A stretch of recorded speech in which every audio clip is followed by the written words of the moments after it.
Article 14 എന്താണ്? എല്ലാവർക്കും equal right respect of the gender, caste, religion, race എന്നൊക്കെ പറഞ്ഞാണ് ആർട്ടിക്കിൾ 14 പറയുന്നത്. ഇവിടെ വരുന്ന കമ്മീഷൻ ഇതൊരു സ്റ്റാറ്റ്യൂട്ടറി ബോഡിയാണ്. സ്റ്റാറ്റ്യൂട്ടറി ബോഡിയിൽ അതിന്റെ ചെയർമാൻ ഉൾപ്പെടെ അംഗങ്ങൾ ഉൾപ്പെടെ എല്ലാവരും ആര് അപ്പോയിന്റ് ചെയ്യുന്നത്? Appointed by the central government, either the central government or the state government. അപ്പോൾ അവിടെ എന്താ നടക്കുന്നത്? Politicisation of the independent institutions. ഒറ്റവാക്കി പറഞ്ഞാൽ ഡെമോക്രാറ്റിക് ഇറോഷൻ അല്ലെങ്കിൽ ഡെമോക്രാറ്റിക് ബാക്ക് സ്ലൈഡിംഗ് ആണ് നടക്കുന്നത്. അത് നടക്കുന്ന ഒരിടത്ത് ആർക്ക് നീതി കിട്ടും? ഞാൻ എന്റെ അനുഭവം പറയാം സർ. ഞാനൊരു ഈ പറഞ്ഞ ഒരു 323 സെക്ഷൻ ഇട്ടൊരു കേസിലെ പ്രതിയാണ്. 2.5 വർഷം മുമ്പ് പത്തനംതിട്ട ജില്ലാ പഞ്ചായത്ത് പ്രസിഡന്റ് സ്ഥാനത്തേക്ക് എന്റെ പേര് വരേണ്ടിയിരുന്ന ദിവസം 2023 ഡിസംബർ 30.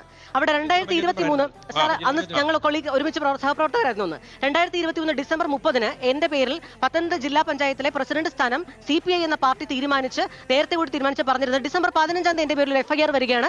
2023 ഡിസംബർ 15 എന്റെ പേരിലിട്ട FIR 2022 സെപ്റ്റംബർ മാസം മരിച്ച ഒരു ഹിന്ദുവാണ്. അതുകൊണ്ട് ബോഡി ക്രിമേറ്റ് ചെയ്യപ്പെട്ട ആളാണ്. സ്വാഭാവികമായിട്ടൊരു കാർഡിയോളജി പേഷ്യന്റായിട്ട് സ്ട്രോക്ക് വന്ന് മരിച്ച ആളാണ്. അയാളെ ഞാൻ വീട്ടിൽ കയറി തല്ലിക്കൊല്ലുകയായിരുന്നു എന്നാണ് case. No postmortem, no complaint, no hospital reports, nothing. ഒന്നുമില്ലാതെ എന്റെ പേരിൽ കേസ് എടുത്ത ആൾക്കാരുടെ പേരാണ് Kerala police. Case number CC 202/2024. സാറിന് ഒരു പരാതി വരുമ്പോൾ അറിയണ്ടേ? FIR ഇടുമ്പോൾ അറിയണ്ടേ? കോടതിയിൽ കുറ്റപത്രം സമർപ്പിച്ചിട്ട് സമൻസ് വരുമ്പോഴാണോ ഞാൻ അറിയേണ്ടത് ഞാൻ ഒരാളെ കൊന്നിട്ടിരിക്കുവാണ്? IPC സെക്ഷൻസ് 34 ഉണ്ട്, 294B ഉണ്ട്, 323 ഉണ്ട്, 446 ഉണ്ട്, 506 ഉണ്ട്. ഇതിനകത്ത്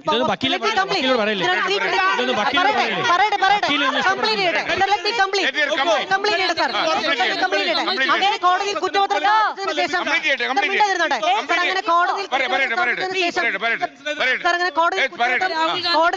സമർപ്പിച്ചതിന് ശേഷം ഞാൻ അറിയിക്കുകയാണ് ഞാനൊരു കേസിലെ പ്രതിയാണെന്ന്. എന്താണ് IPC 323 പ്രത്യേകത? ആ ഒരു വ്യക്തി 323 സെക്ഷൻ ഇട്ടിട്ടുണ്ടെങ്കിൽ അയാൾ മരണപ്പെട്ടിട്ടുണ്ടെങ്കിൽ it can be escalated to 302 or 304. 302 murder,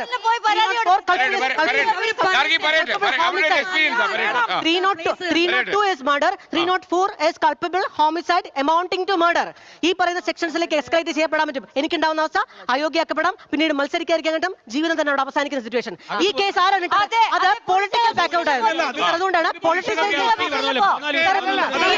സ്ത്രീയാണ് ഈ കേസ് ഇട്ടത്. കേരള പോലീസാണ്. കേരള പോലീസ് ഈ കേസ് ഇടുമ്പോൾ അവിവാഹിതയായിട്ടുള്ള എഡ്യൂക്കേറ്റഡ് ആയിട്ടുള്ള ഈ പറയുന്ന ജനപ്രതിനിധിയായിട്ടുള്ള ഒരുപാട് ടാഗ്ലൈൻസ് എന്റെ പേരിൽ ഇലക്ഷൻ സമയത്ത് പറഞ്ഞ അതേ പാർട്ടി തന്നെ അതിന്റെ പേരിൽ നിന്നുകൊണ്ട് ഒരു ജില്ലാ പഞ്ചായത്ത് പ്രസിഡന്റ് സ്ഥാനം നിഷേധിക്കാൻ വേണ്ടി ചെയ്യുമ്പോൾ എന്റെ ചോദ്യം ഇതാണ്. കേരളത്തിൽ ഇന്ന് നമ്മളൊക്കെയും കണ്ടുകൊണ്ടിരിക്കുന്ന ഒരുപാട് പേരുണ്ട്. ഇപ്പോൾ ഏറ്റവും സെൻസേഷണൽ ആയിട്ട് പേരുണ്ട്. അയാൾക്ക് അയാളുടെ വ്യക്തിഗതമായ നഷ്ടങ്ങൾ ആര് നികത്തും?